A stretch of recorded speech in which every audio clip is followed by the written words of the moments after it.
folks, I'm Rick Lambe with lambechops.com and Lambechops, the YouTube channel.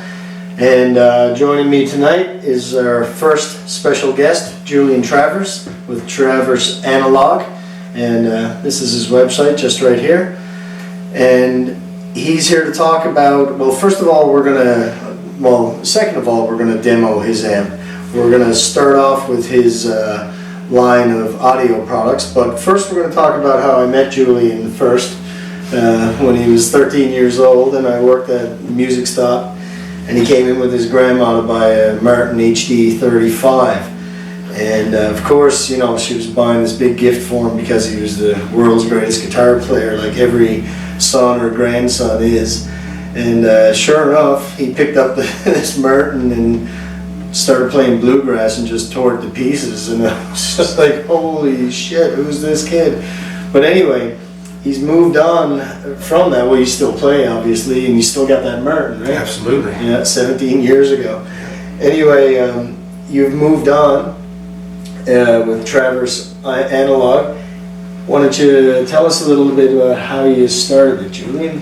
Yeah, so I was always into electronics as a kid, and I became interested in guitar amps at a young age, and then into professional audio equipment. Right. And of course, I started a business to make preamplifiers, and I had the opportunity to be mentored under a senior design engineer for a really popular microphone company. Right. So I learned a lot there, yeah, for sure, particularly vacuum tube design and low noise topologies. Now this right here is a one-off guitar amplifier, and it's basically a remake of a normal channel of a chimey British 15-watt amplifier. Again, wink, wink. Yeah, yeah. And yeah, this one is totally hand-wired. Yes. It's made to the original spec, and it has the EF806S from JJ, so it's not microphonic. That's this one right here, yeah. Yeah, yeah. And it gets those tones. Those nice glassy British tones. That Absolutely. Yeah, yeah. We were playing around with this amp. Well, we've been here a couple of hours playing with this. And there's just no end of tones you can get out of it. Tell us a little bit more about the inputs and the bleed, and just to give us some of the. It looks really simple, but there's so many things you can do to color your tone with this amp. So maybe we'll walk through a couple of the things there. So we got the two standard input jacks here, and this is actually a bass bleed. Right. So that's a bit different, but and then you just have your volume control and the top cut. Right. On the back there's a half power switch. Right, which is great, living in a basement apartment or something. Absolutely. Other than that, it's just a real simple hand-built amp that sound good. It just sounds great. Yeah. Maybe we can light it up a little more here.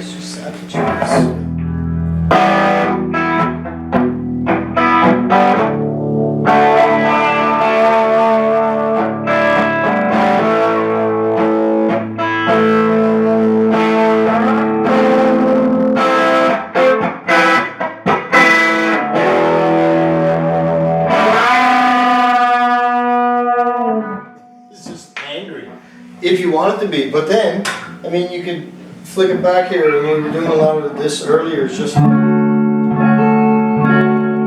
that to, that clean, glassy. That's clean. Why don't we try it on the half power switch? Yeah, let's do that. Okay, so this is at half power now. And it's a 15-watt amp, like Julian says. And it doesn't sound like a lot, but I mean, you take this to a gig, if you can't play a gig with this amp in St. John's, you're too goddamn loud.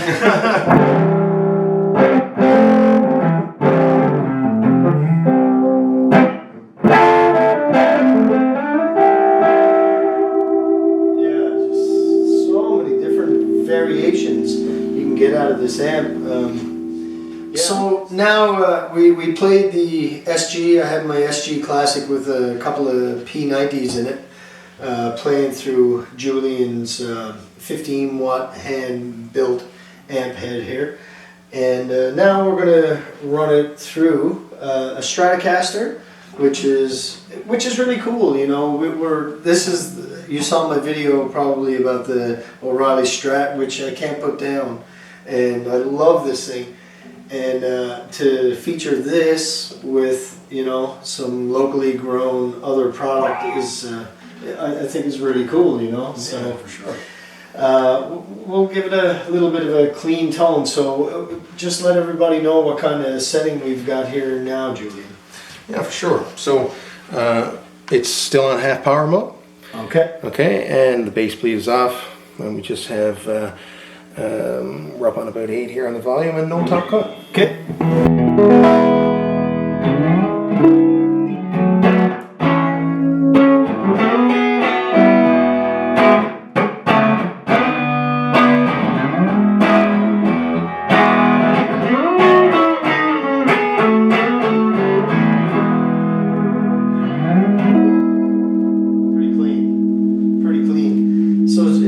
Traverse amp. So maybe can we try a different setting on it now? Maybe with the bleed and put it up at full power and let it rip a little bit? For sure. Let's just try it a little bit. That sounds like it's doing something.